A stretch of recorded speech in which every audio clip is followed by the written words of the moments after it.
Is that all you've got to say? That's about... All right, then let's move on. Excellent. I know enough about you. Let's talk about me. My name's in the title. It's not everybody loves Rhonda, but it's, you know, maybe some people like Sally.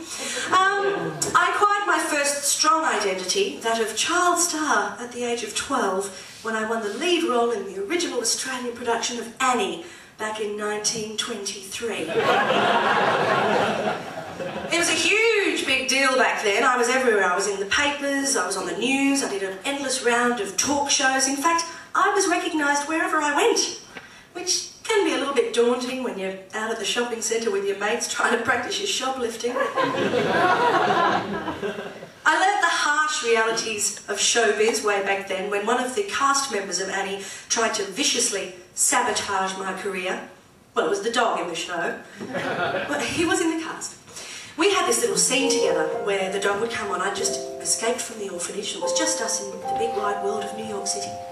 And we'd have this beautiful bonding moment, and at the end of the scene, I'd lead him, drag him to the front of the stage, and I'd kneel down, put his little head on my lap, and I'd launch into the show's signature tune, the heart-wrenching, beautiful, and let's face it, quite poignant, Tomorrow.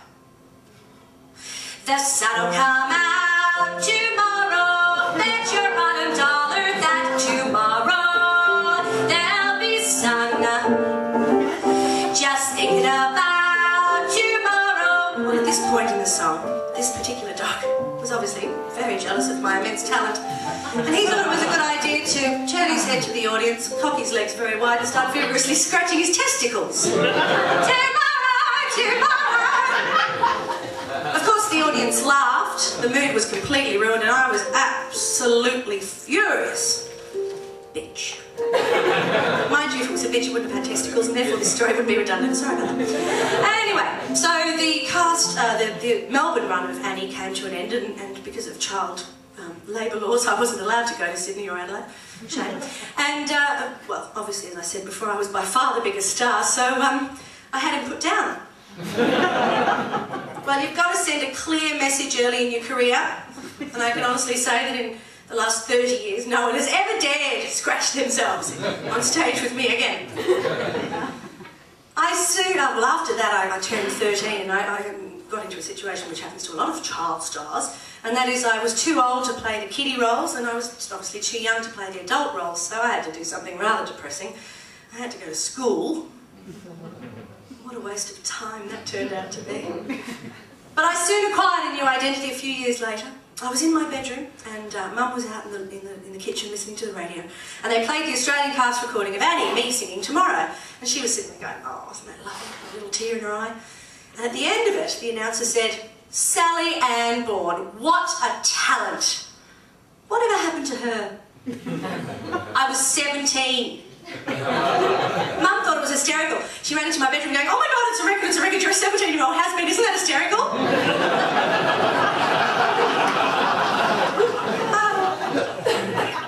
Obviously very supportive of me, my mother. Now, well, I guess it was a new identity, child star, has been, you know. I've obviously been quite afflicted by the burden of child stardom, and so much so that I've actually written a little ditty about the perils of child stardom. Of course, the definition of a ditty being a song you couldn't be bothered to finish.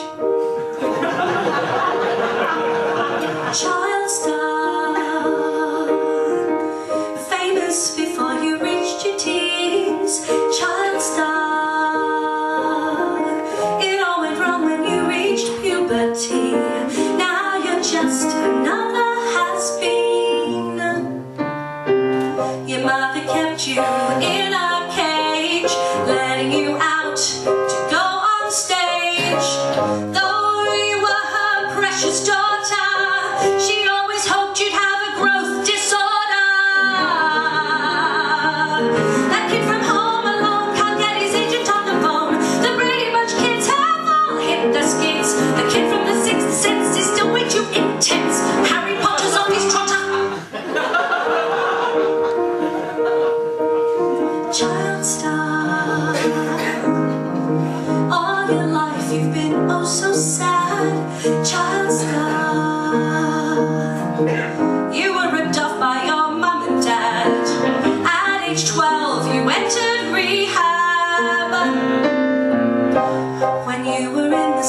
7th grade, you'd put vodka in your lemonade.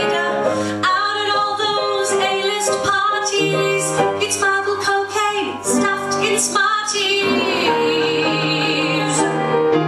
The boyfriend meeting now makes pornography. Those Olsen twins are so bloody thin.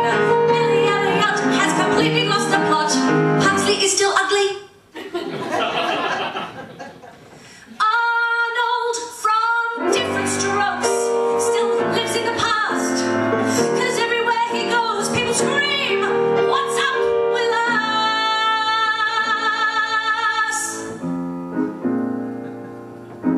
I forgot my dancers. Ooh, you were the cute kid with the big heart. Now you'd screw your brother for a part. You were oh so sweet, so coy. Now you whack them out for Playboy.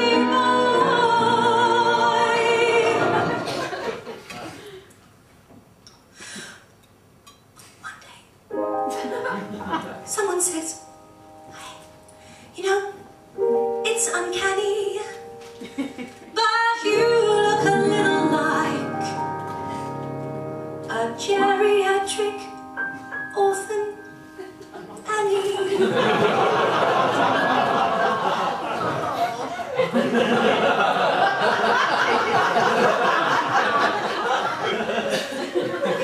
Yes, I was a child.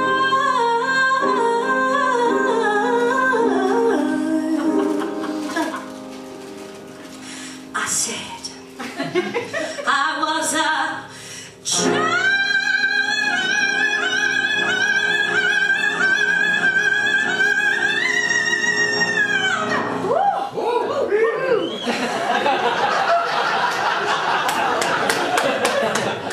Stop.